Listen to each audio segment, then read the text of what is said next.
The chair would ask, for what purpose does the gentleman from Kentucky seek recognition? I move to strike the last word. The gentleman from Kentucky is recognized for 5 minutes. Thank you, Mr. Chairman, and I want to speak in opposition to the legislation. Contrary to what some may believe, the proposed rule that HUD published in May doesn't change the current law. It merely reiterates it.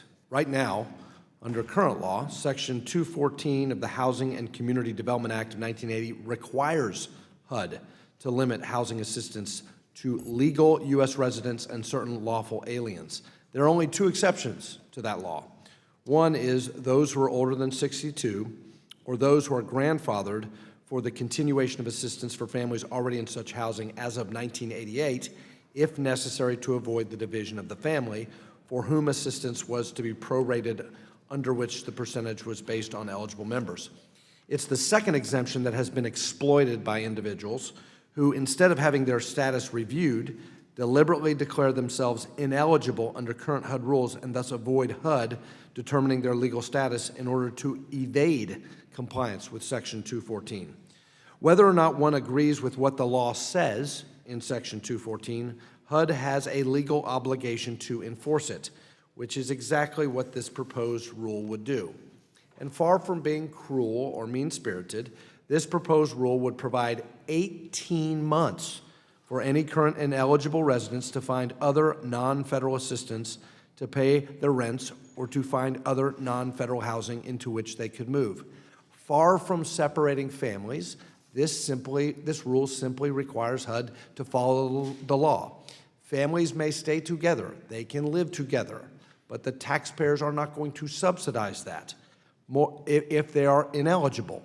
Moreover, and this is the real key point here, this proposed rule would not deny to anyone anything to which they are legally entitled.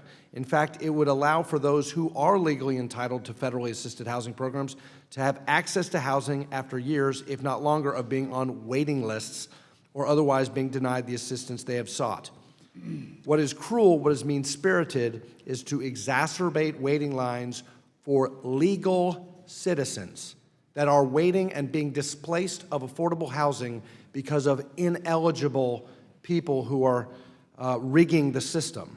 And that's not right.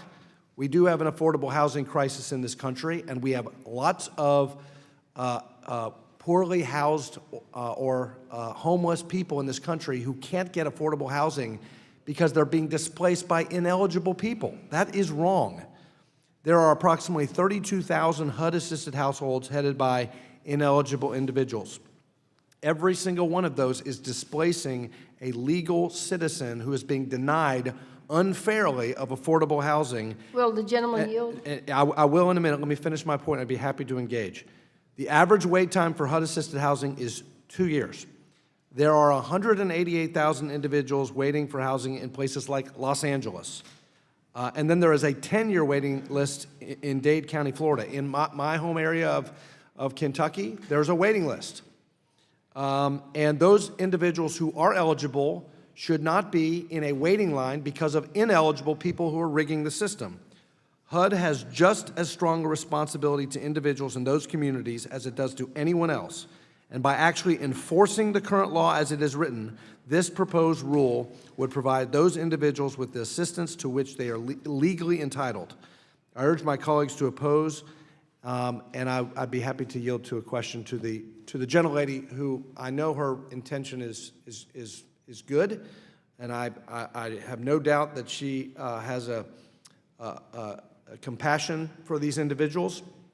But I think this rule is structured in a fair and compassionate way, especially given the 18 months that it provides for a transition, and I yield.